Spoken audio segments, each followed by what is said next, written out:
साथियों, अभी हम लोग उपस्थित हैं एग्जाम टूर चैनल पर और आपसे बता दें कल रात में पटना हाई कोर्ट असिस्टेंट का रिजल्ट घोषित कर दिया गया।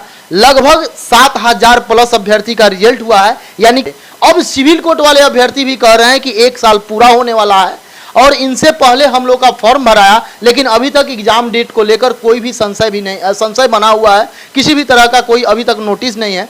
तो रामांशु सर से जानेंगे कि जो असिस्टेंट वाले अभ्यर्थी हैं वो अब क्या करें, कैसे उनका रणनीति होना चाहिए, और जो सिविल कोर्ट वाले अभ्यर्थी हैं उनका क्या उम्मीद है। सर आपका स्वागत है एग्जाम टूर में। बहुत बहुत धन्यवाद अभिषेक जी।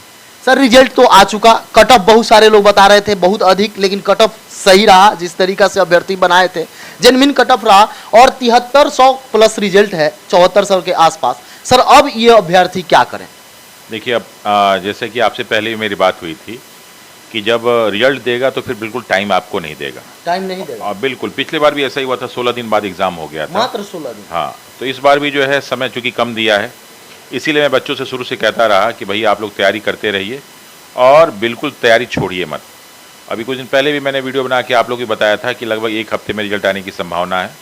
अभी फ्राइडे को एक वीडियो रिलीज हुआ था, उसमें मैंने बताया था और रिजल्ट कल जो है आ गया। और अंदाज तो ये था कि लगभग 5500 से लेकर 6000 बच्चों को ही क्वालिफाई कराएंगे, लेकिन उन्होंने लगभग 7400 बच्चों को, 7394 बच्चों को क्वालिफाई किया है।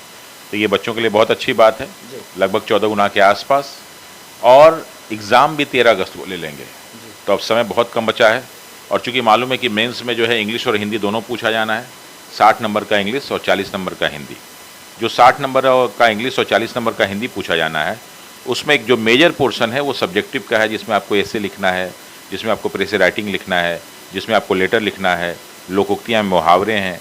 इसके अलावा जो है ये सारी की सारी चीज़ कॉम्प्रिहेंशन है, हिंदी में भी है और इंग्लिश में भी है। तो चूँकि पिछले बार क्या था कि सिर्फ और सिर्फ यही पोर्शन थे, ग्रामर का पोर्शन नहीं था, इसलिए जो है प्रॉब्लम इस बार थोड़ा सा क्रिएट हो गई कि आपको ग्रामर भी पढ़ के जाना है और कब सब्जेक्टिव भी पढ़ के जाना है। लेकिन बहुत सारे बच्चे सोच रहे थे कि जब एग्ज़ाम का रिजल्ट आ जाएगा उसके बाद हम तैयारी करेंगे, तो उनके लिए तो थोड़ा सा मुश्किल है। लेकिन फिर भी हिम्मत हारने की आवश्यकता बिल्कुल नहीं है। जितना बढ़िया आप ऐसे लिख सकते हैं और जितना आप ऐसे लिख सकते हैं, जितना लेटर लिख सकते हैं, कॉम्प्रिहेंशन की तैयारी और साथ ही साथ अगर संक्षेपण आप कर लेते हैं हिंदी और इंग्लिश दोनों में, तो आपके सिलेक्शन के चांसेस बिल्कुल होंगे। सर आप पीटी में क्लास चलाए थे, लगभग बहुत सारे अभ्यर्थी आपके पास पढ़े थे, सफलता का क्या रेशियो है? कितने अभ्यर्थी अभी तक आपको सूचित किए कि मेरा रिजल्ट हो चुका? देखिए अभी तक जो है अपने टेलीग्राम चैनल पे हम लगभग 125 से ज़्यादा बच्चों का नाम डाल चुके हैं जो ऑलरेडी क्वालिफाई किए हैं, और भी बहुत सारे बच्चे रेगुलर भेज रहे हैं। तो जो हमें फ़ोन से भी सूचना मिली, बहुत सारे लड़के क्या अपना जो है वो फ़ोटो खींच के नहीं भेजते हैं, या फिर बहुत सारे बच्चे जो ऑनलाइन से अगर नहीं जुड़े रहते हैं तो नहीं भेजते, सोचते हैं कि सर को सिर्फ बता दें। तो अभी तक जो हमारी सूचना मिली है लगभग 213 या 14 बच्चों की सूचना मिली है जो हाई कोर्ट मेंस लिखने जा रहे हैं।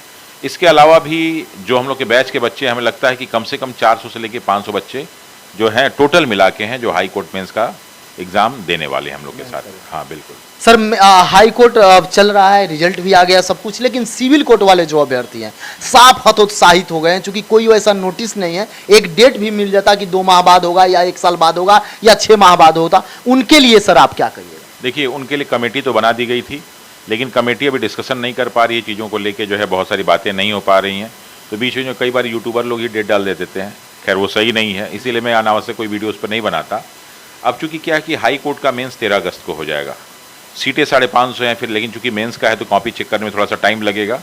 तो हमें लगता है कि पूरा का पूरा अगस्त जो है इस प्रोसेस में चला जाएगा, और हो सकता है कि 15 सितंबर तक जो उनको कंप्यूटर बेस्ड जो कुछ टेस्ट लेना है, प्रोफिशिएंसी टेस्ट और साथ ही साथ इंटरव्यू वाला प्रोसेस, वो भी आपके अगस्त के बाद जो आप आएंगे सितंबर, तो 15 सितंबर तक वो प्रक्रियाएँ चलेंगी। और उसके बाद तुरंत हमें जैसा का रिजल्ट घोषित करके और ये जो है ज्वाइनिंग कराना शुरू कर देंगे। इसके बाद ये पूरी तरह से फ्री हैं, जहाँ पे इनका मेंस का एग्ज़ाम हो जाएगा तो बाकी इंटरव्यू अगर कोई बहुत बड़ी चीज़ नहीं हो, 550 बच्चों का है, लगभग 1500 को क्वालिफाई करेंगे वो, तो वो आसानी से ले लेंगे। लेकिन अब पूरा का पूरा कोर्ट और उसका जो प्रोसीजर वो सिविल कोर्ट पे ही लगेगा।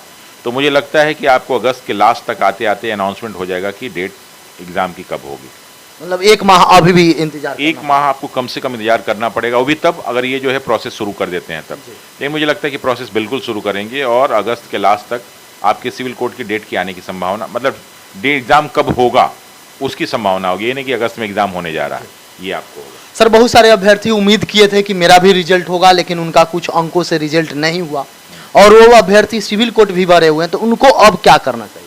देखिए जो शुरुआत में हम लोगों ने कहा था कि लगभग 75 के आसपास मेरिट जाएगी, तो 75 का मतलब क्या था कि 2-4 नंबर ऊपर नीचे, तो वही 81 के आसपास मेरिट गई है। लेकिन मैंने ये नहीं कहा था कि 75 मेरिट जाएगी, मैंने कहा था कि जो भी बच्चे जो है 70-75 से ऊपर नंबर ला रहे हैं तैयारी करना शुरू कर दें। अगर मेरिट में आ जाते हैं तो अच्छी बात है, और नहीं आएंगे तो कम से कम उनको डर तो नहीं रहेगा। जैसे मेरिट में आ गए तो उनको डर नहीं रहेगा कि हमें तैयारी करनी, क्योंकि बहुत सारे बच्चे अभी हमारे पास आ रहे हैं, फ़ोन कॉल आ रहा है कि सर हम लोग तैयारी नहीं कर रहे थे, अब क्या करें। तो मैंने इसीलिए कहा था कि आपको 70-75 आते हैं तो अपने टाइम का 2 घंटा 1 घंटा निकालिए, इससे लिखिए, थोड़ा सा ग्रामर पढ़ते रहिए। सिविल कोड में भी आपका पूरा ग्रामर काम करेगा, हिंदी काम करेगा, इंग्लिश काम करेगा, थोड़ा सा लेटर का ही पोर्शन तो और ऐसे का थोड़ा सा पोर्शन ज़्यादा था। तो 1 घंटे 1.5 घंटे जो लड़के रोज दे रहे होंगे 1 मई से, तो उनके लिए तो कोई समस्या नहीं है, लेकिन बाकी के लिए थोड़ी समस्या हो सकती है। अब क्या हुआ कि जो सिविल कोड में बच्चे देंगे तो बहुत सारे ऐसे बच्चे हैं जो क्वालिफाई नहीं कर पाए, लेकिन उन्होंने जो लेटर पढ़ा, उन्होंने क्या नाम है जो ग्रामर पढ़ रखा है इंग्लिश और हिंदी का, वो सारा का सारा काम उनके सिविल कोड में आएगा। और इधर भी और भी तो बहुत सारे एग्ज़ाम बच्चे दे रहे हैं, बहुत सारे बच्चे ऐसे हैं जो पुलिस वाला एग्ज़ाम दे रहे हैं, बहुत सारे ऐसे बच्चे हैं जो एसएससी वाला एग्ज़ाम दे रहे थे, झारखंड एसएससी का फॉर्म निकला है, तो ये सारे एग्ज़ाम भी लड़के दे रहे हैं। तो ऐसा नहीं कि लड़के खाली हैं, अब कॉन्टीन्यूअस कोई ना कोई एग्ज़ाम है ही है तो उनको देना ही देना है। मैक्सिमम देखा जाए 13 अगस्त को एग्जाम है, तो मात्र 20 दिन से 19 दिन समय है। इस 19 दिन का अभ्यर्थी किस तरीका से यूटिलाइज करें ताकि उनका रिजल्ट हो जाए, सर किस पर ध्यान दें? देखिए, मैंने कहा ना कि रोज कम से कम आप 1 हिंदी और 1 इंग्लिश का एस्से और कम से कम 400 वर्डों में लिखें। और एस्से मत वो लिखिएगा बच्चों वाला नहीं, क्लास 8 और 9 10th वाला नहीं, जो अभी जो है तत्कालिक जो घटनाएं चल रही हैं, जैसे मान लीजिए समान नागरिक संहिता है तो समान नागरिक संहिता सही या गलत, इस तरह का आप एस्से लिखिए, कम से कम 400 वर्डों में लिखना शुरू कर दीजिए। एक कम से कम आप लेटर लिखिए। लेटर में भी क्या होगा कि वो घर को पापा मम्मी को लेटर आपको नहीं लिखना है, नॉर्मली ऑफिशियल लेटर कि आपके गले में जो है बरसात के दिनों में पानी इकट्ठा हो जाता है, रास्ता टूटा हुआ है, लाइट ना होने से चोरी होती है, इस तरह के जो कुछ लेटर्स होते हैं ऑफिशियल लेटर, उस तरह लिखना शुरू कीजिए। और संक्षेपण का एक कम से कम जो पैराग्राफ लीजिए, उसको कैसे छोटा करते हैं वो कीजिए। कुछ कंप्रीहेंशन क्वेश्चन तो अब आपको जितना प्रैक्टिस कर सकते हैं वो प्रैक्टिस कीजिए, और डेली कम से कम अगर आप 2 एस्से लिखना शुरू करेंगे, एक हिंदी और इंग्लिश का ना, तो निश्चित रूप से आप जो है सिलेक्शन के करीब पहुंच जाएंगे। सर जो अभ्यर्थी सफल हुए हैं और जो अभ्यर्थी असफल हुए हैं उनको आप क्या संदेश दीजिए? देखिए, जो सफल हुए हैं उनको भी बहुत ज़्यादा खुश होने की ज़रूरत नहीं है, क्योंकि मेंस में आपका फाइट बहुत तगड़ा है, और इसमें बहुत सारे ऐसे बच्चे हैं, हम लोग के बहुत सारे ऐसे बच्चे हैं जो ऑलरेडी नौकरी कर रहे हैं और कहीं ना कहीं बहुत अच्छी जगह नौकरी कर रहे हैं, तो उनकी ये सारी चीज़ें प्रोसेस चलती रहती हैं। अब उनसे आपका मुकाबला होने वाला है, और वो इसलिए नौकरी नहीं कर और इसलिए एग्ज़ाम नहीं दिए हैं कि मुझे नौकरी चाहिए, वो इसलिए एग्ज़ाम दे रहे हैं कि ताकि हम पटना आ जाएं, बिहार के बहुत सारे बच्चे हैं, और हाई कोर्ट में उनको एक अच्छी नौकरी मिल जाए, तो वो पूरा जी जान लगाए हुए हैं। और वो लड़के जिनको कोई नौकरी नहीं है, जिनके लिए नौकरी के फाइट करना है, तो उनको तो बहुत मुश्किल होगा, उनको तो और ज़्यादा परिश्रम करना चाहिए।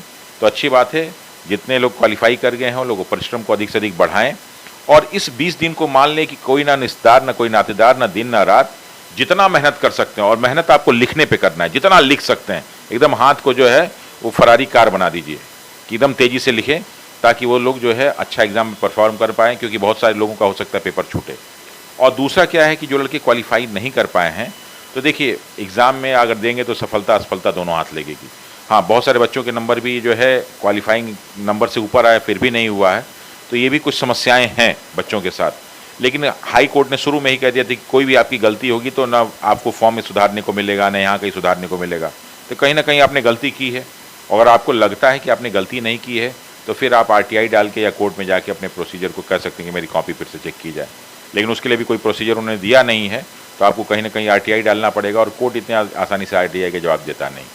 तो उनके लिए ये है कि बाकी सारे एग्ज़ाम में लग जाएं, ताकि आप अपनी बाकी सारी तैयारी को अच्छे ढंग से करें। तो यही मेरी शुभकामनाएं हैं उन बच्चों के साथ जो ऑलरेडी मेंस देने जा रहे हैं, और जो नहीं क्वालिफाई कर पाए हैं वो अगले एग्ज़ाम की तैयारी करें। अब हाई कोर्ट तो आसानी से नहीं मिलेगा, लेकिन सिविल कोर्ट उनके पास है और बाकी अदर एग्जाम है, तो उनके लिए उसमें मेहनत करने की आवश्यकता है। जो भी अभ्यर्थी देख रहे हैं, इसके बावजूद भी आपके मन में किसी भी प्रकार का कोई प्रश्न हो तो आप जरूर कमेंट बॉक्स में कमेंट कीजिएगा। यदि आप एग्जाम टूर पर पहली बार आए हैं तो चैनल को सब्सक्राइब कर लें, लोगों में शेयर करें। सर, समय देने के लिए बहुत बहुत धन्यवाद। बहुत बहुत धन्यवाद अभिषेक जी।